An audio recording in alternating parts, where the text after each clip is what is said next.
Good morning, welcome to our intellectual quality और learning platform. तो हम अपने डेली करंट अफेयर सीरीज की ओर आगे बढ़ते हैं। उससे पहले कुछ मोटिवेशनल कोट्स के बारे में जानेंगे। सफलता उसके कदमों में होती है जो रास्ता बनाता है, इसलिए हर कदम पर दुनिया का भरोसा होता है। इसलिए आपको अपना कदम सोच समझकर चलना होगा, निरंतर प्रयास करते रहना है, सफलता एक दिन अवश्य मिलेगी। तो इसी के साथ हम अपने डेली करंट अफेयर सीरीज की ओर आगे बढ़ते हैं। उससे पहले आप सभी लोग टेलीग्राम ग्रुप पर जुड़ जाइएगा। यहाँ पे आपको सारे पीडीएफ प्रोवाइड होंगे हमारे यूट्यूब सेशंस के। तो चलिए 28 मई 2024 के सारे करंट अफेयर्स को डिटेल में कवर करेंगे, तो वीडियो के अंत तक बने रहिएगा। क्वेश्चन नंबर 1, मलेशिया मास्टर्स 2024 का विजेता कौन बना है? तो राइट आंसर होगा वांगची ई। वांगची ई हाल ही में मलेशिया मास्टर 2024 का विनर बना है। तो जानते हैं इसके डिटेल पॉइंट्स की ओर। 2 बार की ओलंपिक पदक विजेता पीवी सिंधु 26 मई 2024 को मलेशिया मास्टर्स फाइनल्स में चीन की वांगजी ई से 21-16, 5-21, 16-21 से हार गई और यह सिंधु का 2024 का पहला फाइनल था। तो यहाँ पे इंटरेस्टिंग फैक्टर्स याद रखना होगा, दो इंटरेस्टिंग फैक्टर्स। ये इंपॉर्टेंट याद रखना होगा कि पीवी सिंधु हमारी ही इंडियन प्लेयर है जो बैडमिंटन से संबंधित रखती है। इनको हाल ही में चाइना के वांगजी ई के द्वारा हार सामना करना पड़ा। तो ये फैक्टर्स याद रखना होगा कि सिंधु जो पीवी सिंधु है वो पहली फाइनल पहुंचने वाली 2024 की पीवी सिंधु थी, जिनको हाल ही में चाइना के वांगची ई के द्वारा हार देखना पड़ा। 1 घंटे और 19 मिनट तक चले मैच में वांगजी ई ने अंतिम गेम में 11-3 से पिछड़ने के बाद शानदार वापसी की और 16-21 के स्कोर से मैच जीत लिया। सेमीफाइनल में दुनिया की 20वें नंबर की खिलाड़ी बुशुनान ओंगबामुरुंगफान को 13-21, 21-16, 21-12 से हराने के बाद सिंधु टूर्नामेंट में एकमात्र भारतीय थी। तो यहाँ पे इंटरेस्टिंग फैक्टर्स याद रखना होगा हमारे इंडिया पॉइंट ऑफ व्यू से, और ये भी फैक्टर्स याद रखना होगा कि मलेशिया मास्टर्स फाइनल्स 2024 में पीवी सिंधु को हार का सामना करना पड़ा चाइना के वांगजी ई के साथ। तो ये फैक्टर्स याद भी रखना होगा और साथ ही साथ एग्जाम पॉइंट ऑफ व्यू से ये पॉइंट्स याद रखना होगा कि मलेशिया मास्टर्स फाइनल्स किस गेम से बिलोंग रखता है? तो राइट आंसर हो जाएगा बैडमिंटन गेम से। तो चलते हैं इसी के साथ नेक्स्ट क्वेश्चन नंबर 2 की ओर। इंडियन प्रीमियर लीग 2024 का विजेता कौन बना है? Who is the winner of IPL 2024? तो आईपीएल 2024 का विजेता टीम कौन बनी है? तो कोलकाता नाइट राइडर्स। हाल ही में आईपीएल का आयोजन किया गया था और इसी आईपीएल मैच 2024 में कोलकाता नाइट राइडर्स विजेता टीम बनी है। तो जानते हैं इसके डिटेल पॉइंट्स की ओर। श्रेयस अय्यर की कप्तानी वाली कोलकाता नाइट राइडर्स, इसको शॉर्ट फॉर्म में केकेआर के नाम से भी जाना जाता है, और इसी के दौरान इंडियन प्रीमियर लीग के 17वें सीजन की विजेता बन गई है। एग्जाम पॉइंट ऑफ व्यू से ये फैक्टर्स याद रखना होगा कि आईपीएल 2024 का कौन सा एडिशन चल रहा था? तो 17th एडिशन, और इस 17th एडिशन का विजेता कौन बना है? तो Kolkata Knight Riders. Kolkata Knight Riders ने सनराइजर्स हैदराबाद को 8 विकेट से हराकर 10 साल बाद अपनी तीसरी इंडियन प्रीमियर लीग चैंपियनशिप जीती है। यहाँ पे आपको ढेरों सारे पॉइंट्स को याद रखना होगा, ये बहुत ही इंटरेस्टिंग फैक्टर्स है। साथ ही साथ ये भी फैक्टर्स याद रखनी होगी कि कोलकाता नाइट राइडर्स 17वें सीजन आईपीएल 2024 में किस टीम को हराकर इस कप को अपने नाम की है? तो राइट आंसर होगा सनराइजर्स हैदराबाद को। कितने विकेट से? 8 विकेट से हराकर। और साथ ही साथ ये भी फैक्टर्स याद रखना होगा कि केकेआर 10 साल बाद अपना तीसरा ट्रॉफी आईपीएल लीग चैंपियनशिप जीती है। साथ ही साथ 26 मई 2024 को तमिलनाडु के चेन्नई के एमए चिदम्बरम स्टेडियम, जिसे चेपॉक के नाम से भी जाना जाता है, उसमें कोलकाता नाइट राइडर्स के खिलाफ पैट कमिंस की कप्तानी में सनराइजर्स हैदराबाद 113 रनों पर ऑल आउट हो गई। सनराइजर्स हैदराबाद ने पहले का सबसे कम स्कोर बनाया है आईपीएल फाइनल में पारी में। तो ये फैक्टर्स याद रखना होगा कि सनराइजर्स हैदराबाद और केकेआर के बीच कहां पे मैच की गई थी? तो तमिलनाडु के चेन्नई के एमए चिदम्बरम स्टेडियम में इस मैच को खेला गया था। और ये फैक्टर्स याद रखना होगा कि सनराइजर्स हैदराबाद सबसे खराब पारी वो भी फाइनल में खेली, जिसमें इन्होंने 113 रनों पर ऑल आउट हो चुकी थी। साथ ही साथ इससे पहले चेन्नई सुपर किंग्स ने 2013 में मुंबई इंडियंस के खिलाफ 125 पे 9 का स्कोर बनाया था, और कोलकाता नाइट राइडर्स ने आईपीएल फाइनल में सनराइजर्स हैदराबाद के खिलाफ 57 गेंद शेष रहते हुए 113 रन का सबसे तेज लक्ष्य हासिल भी किया। ये फैक्टर्स याद रखना होगा किस तरीके से आईपीएल सीजन 2024 में कोलकाता नाइट राइडर्स की टीम विजेता बनी है। तो ये सारे इंटरेस्टिंग फैक्टर्स याद रखना होगा। तो चलते हैं नेक्स्ट क्वेश्चन नंबर 3 की ओर। हाल ही में खेलो इंडिया स्पोर्ट्स हॉस्टल और आर्मी गर्ल्स स्पोर्ट्स कंपनी के पहले बैच का उद्घाटन कहाँ किया गया? तो राइट आंसर होगा पुणे।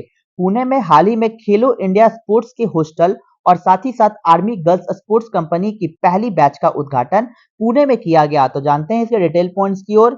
खेलो इंडिया स्पोर्ट्स हॉस्टल और आर्मी गर्ल्स स्पोर्ट्स कंपनी के पहले बैच का उद्घाटन 25 मई 2024 को महाराष्ट्र के पुणे में आर्मी स्पोर्ट्स इंस्टीट्यूट्स में आर्मी स्पोर्ट इंस्टीट्यूट्स के जनरल मनोज पांडे, भारतीय खेल प्राधिकरण के महानिदेशक संदीप प्रधान की उपस्थिति में किया गया और प्रसिद्ध एथलीट सुश्री अंजू बॉबी जॉर्ज भी इसमें शामिल थी।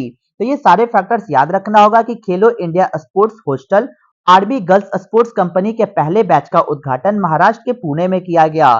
साथ ही साथ खेलो इंडिया स्पोर्ट्स हॉस्टल युवा मामले और खेल मंत्रालय द्वारा निर्धारित और वित्त पोषित एक दूरदर्शी पहल है जिसे अब सेना खेल संस्थान में एकीकृत कर दिया गया है। तो ये सारे फैक्टर्स याद रखने होंगे, ये बहुत ही इंटरेस्टिंग पॉइंट्स हो जाएंगे। तो चलते हैं इसी के साथ नेक्स्ट क्वेश्चन नंबर 4 की ओर। हाल ही में बंगाल की खाड़ी में आए चक्रवाती तूफान रेमल का नाम किसने रखा है? तो राइट आंसर का ओमान।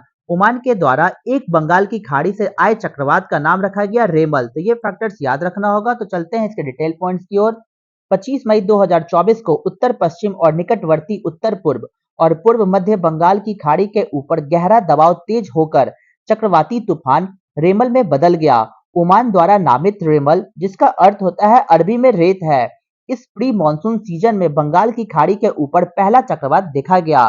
साथ ही साथ यह पश्चिम बंगाल और बांग्लादेश के तटों के बीच टकराएगा और राष्ट्रीय संकट प्रबंधन समिति एनसीएमसी ने बंगाल की खाड़ी में आने वाले चक्रवात की तैयारियों की समीक्षा के लिए कैबिनेट सचिव राजीव गौबा की अध्यक्षता में एक बैठक भी की। तो ये सारे इंटरेस्टिंग फैक्टर्स याद रखने होंगे कि हाल ही में देखा गया बे ऑफ बंगाल से उठने वाली एक साइक्लोन स्टॉर्म जिसका नाम दिया गया रेमल, किस कंट्री के द्वारा इसका नाम दिया गया? तो ओमान कंट्री के द्वारा इस रेमल का नाम दिया गया। तो चलते हैं इसी के साथ नेक्स्ट क्वेश्चन नंबर 5 की ओर। हाल ही में किसने भारत को अगली पीढ़ी का परमाणु ईंधन उपलब्ध कराने की घोषणा की है? तो राइट आंसर का रशिया। रशिया के द्वारा हाल ही में अगली पीढ़ी का परमाणु ईंधन उपलब्ध कराने की घोषणा की गई, वो भी हमारे भारत के लिए। तो जानते हैं इसके डिटेल पॉइंट्स की ओर। रूस ने यह घोषणा की है कि वह इस गर्मी में अपने रणनीतिक साझेदारी को अगली पीढ़ी के परमाणु ईंधन की आपूर्ति करेगा और इसके अलावा रूस तमिलनाडु के कुडनकुलम में परमाणु ऊर्जा परियोजना के अलावा एक नई जगह पर उच्च क्षमता वाली परमाणु ऊर्जा इकाइयों के निर्माण में भी भारत की मदद करने को तैयार है। तो ये फैक्टर्स याद रखने होंगे कि रूस ने हमारी मदद की है ताकि परमाणु ऊर्जा परियोजना के अलावा एक और परियोजना की शुरुआत की जाएगी जिसमें उच्च क्षमता वाली परमाणु ऊर्जा इकाई को शामिल किया गया। तो ये सारे इंटरेस्टिंग फैक्टर्स याद रखने होंगे। साथ ही साथ रोसाटोम राज्य परमाणु ऊर्जा निगम के महानिदेशक एलेक्सी लिच्चेव ने रूस के सेवरस्क में परमाणु ऊर्जा आयोग के अध्यक्ष अजीत कुमार मोहंती के साथ एक बैठक के दौरान यह पेशकश की थी। तो ये सारे इंटरेस्टिंग फैक्टर्स याद रखने होंगे रशिया और हमारे इंडिया से रिलेटेड न्यूक्लियर एनर्जी के बारे में। तो चलते हैं नेक्स्ट क्वेश्चन नंबर 6 की ओर। हाल ही में कॉन्स फिल्म फेस्टिवल 2024 में ग्रांड प्रिक्स श्रेणी में पुरस्कार जीतने वाले पहले भारतीय फिल्म निर्माता कौन बने हैं? तो राइट आंसर का पायल कपाड़िया। पायल कपाड़िया पहली इंडियन फिल्म मेकर बनी है जिनको हाल ही में कॉन्स फिल्म फेस्टिवल 2024 में ग्रैंड प्रिक्स श्रेणी में पुरस्कार जीतने वाली ये पहले भारतीय फिल्म निर्माता बनी पायल कपाड़िया। तो जानते हैं इसके डिटेल पॉइंट्स की ओर। दो भारतीय फिल्म निर्माताओं, एक अभिनेत्री और एक छायाकार ने 77वें कॉन्स फिल्म महोत्सव में दुनिया के अग्रणी फिल्म समारोह में शीर्ष पुरस्कार जीते हैं। पायल कपाड़िया, संतोष शिवन, मैशम अली और चिदानंद एस नायक जैसे एफटीआईआई के पूर्व छात्रों ने कॉन्स में अपना नाम बनाया। साथ ही साथ एफटीआईआई भारत सरकार के सूचना और प्रसारण मंत्रालय के तहत एक स्वायत्त संस्था है और केंद्र सरकार से वित्तीय सहायता के साथ एक सोसाइटी के रूप में कार्य भी करती है।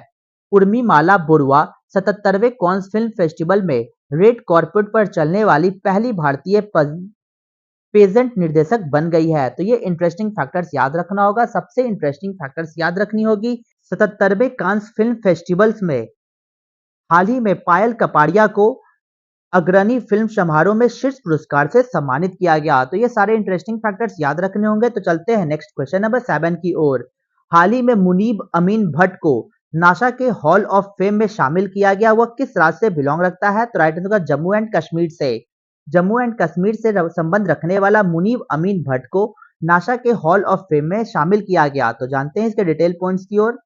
दक्षिण कश्मीर में कुलगाम जिले के जंगलपोड़ा गांव के रहने वाले कश्मीरी तकनीकी विशेषज्ञ मुनीब अमीन भट्ट को डेटा उल्लंघन की कमजोरियों का पता लगाने में उनके उल्लेखनीय योगदान के लिए national aeronautics and space administration, इसको शॉर्ट फॉर्म में नासा भी कहा जाता है, इसके हॉल ऑफ फेम में प्रवेश करके प्रतिष्ठित मान्यता प्राप्त की गई। तो ये सारे फैक्टर्स याद रखने होंगे कश्मीरी टेक की मुनीब अमीन भट्ट के बारे में, जिनको हाल ही में नासा के हॉल ऑफ फेम में शामिल किया गया। तो चलते हैं इसी के साथ डेली करंट अफेयर्स की क्वेश्चन नंबर 8 की ओर। हाल ही में अंतर्राष्ट्रीय परमाणु ऊर्जा एजेंसी के परमाणु सुरक्षा पर चौथा अंतर्राष्ट्रीय सम्मेलन कहां आयोजित किया गया? तो राइट आंसर का वीना में। वीना में हाल ही में इंटरनेशनल एटॉमिक एनर्जी एजेंसी का चौथा संस्करण को शुरू किया गया। तो जानते हैं इसके डिटेल पॉइंट्स की ओर। अंतर्राष्ट्रीय परमाणु ऊर्जा एजेंसी ने 20 से 24 मई तक ऑस्ट्रिया के वेना में परमाणु सुरक्षा पर चौथे अंतर्राष्ट्रीय सम्मेलन का आयोजन किया। इसका उद्देश्य वैश्विक परमाणु सुरक्षा को और मजबूत करने और देशों के बीच ज्ञान साझा करने का बढ़ावा देने के उपाय पर भी चर्चा किया गया। इसी के साथ IAEA, जिसको हम लोग शॉर्ट फॉर्म में IAEA कहते हैं, जिसका मतलब होता है इंटरनेशनल एटॉमिक एनर्जी एजेंसी, के अंतर सरकारी संगठन है जो परमाणु ऊर्जा के तरल उपयोग को बढ़ावा देता है और साथ ही साथ किसी भी सैन्य उद्देश्य के लिए परमाणु ऊर्जा के उपयोग को बढ़ावा देना चाहता है। इसकी स्थापना कब की गई थी इंटरनेशनल एटॉमिक एनर्जी एजेंसी की? तो साल 1997 में संयुक्त राष्ट्र के तहत दुनिया के शांति के लिए परमाणु संगठन के रूप में इसे शुरुआत की गई थी। तो ये इंटरेस्टिंग फैक्टर्स हमारे एग्जाम पॉइंट ऑफ व्यू से याद रखनी होगी कि IAEA का उद्घाटन कब किया गया? तो 1957 में इसकी स्थापना की गई थी संयुक्त राष्ट्र के तहत, और साथ ही साथ इसका मेन फोकस था कि शांति के लिए परमाणु संगठन के रूप में इसका कार्य किया जाएगा। और यह UNGA भी UNFC दोनों को रिपोर्ट करता है और इसका मुख्यालय ऑस्ट्रिया के वियना में संयुक्त राष्ट्र कार्यालय में शामिल है। वर्ष 2005 में इसे सुरक्षित और स्वस्थ दुनिया के लिए किए गए कार्यों के लिए नोबेल शांति पुरस्कार से सम्मानित भी किया गया था। IAEA के 178 सदस्य देश है, जिसमें भारत इसके संस्थापक सदस्यों में से एक है। तो ये फैक्टर्स याद रखना होगा। इंटरेस्टिंग फैक्टर्स के साथ हमारे ये डेली करंट अफेयर्स के सारे क्वेश्चंस कवर होते हैं। तो चलते हैं अपने रिवीजन बैच की ओर। 27 मई 2024 के सारे करंट अफेयर्स को रिवीजन मोड में कवर करेंगे। क्वेश्चन नंबर 1, ई रिक्शा चालक आरती, जिन्हें हाल ही में यूके महिला सशक्तिकरण पुरस्कार अमल कलूनी से सम्मानित किया गया, वो उत्तर प्रदेश से संबंधित रखती है। क्वेश्चन नंबर 2, हाल ही में चाइनीज पॉन्ड हेरोन पक्षी को पहली बार उत्तराखंड में देखा गया। क्वेश्चन नंबर 3, हाल ही में नाफेड के नए अध्यक्ष के रूप में जेठा अहीर को नियुक्त किया गया। तो चलते हैं नेक्स्ट क्वेश्चन नंबर 4 की ओर। हाल ही में ऑस्ट्रेलियाई क्रिकेट के बहुसांस्कृतिक राजदूत के रूप में किसे नामित किया गया? तो राइट आंसर होगा रवि शास्त्री को। क्वेश्चन नंबर 5, हाल ही में पहली एशियाई रिले चैंपियनशिप थाईलैंड में आयोजित की गई। क्वेश्चन नंबर 6, हाल ही में संयुक्त राष्ट्र महासभा ने अंतर्राष्ट्रीय मारखोर दिवस 24 मई को मनाने की घोषणा की गई। तो चलते हैं नेक्स्ट क्वेश्चन नंबर 7 की ओर। हाल ही में किसने दो AI एंकर AI कृष और AI भूमि लॉन्च करने की घोषणा की है? तो राइट आंसर होगा दूरदर्शन के द्वारा। क्वेश्चन नंबर 8, हाल ही में जीरो वेस्ट टू लैंडफिल पुरस्कार प्राप्त करने वाला भारत का पहला हवाई अड्डा कौन बना है? तो राइट आंसर हो जाएगा तिरुवनंतपुरम। तो चलते हैं अपने क्वेश्चन ऑफ द डे की ओर। तो आज का हमारा क्वेश्चन क्या है? Which among the following articles defines the money bill? निम्नलिखित में से कौन सा अनुच्छेद धन विधेयक को परिभाषित करता है? Option A article 110, option B article 111, option C article 112 या ऑप्शन डी आर्टिकल 113। आपको आंसर कमेंट बॉक्स में देना होगा। तो यहाँ तक वीडियो को देखने के लिए thank you so much guys. Video को ज़्यादा से ज़्यादा हो सके तो लाइक शेयर और सब्सक्राइब करें ताकि और भी कंटेंट आपके पास पहुंच जाए। जय हिंद, जय भारत दोस्तों।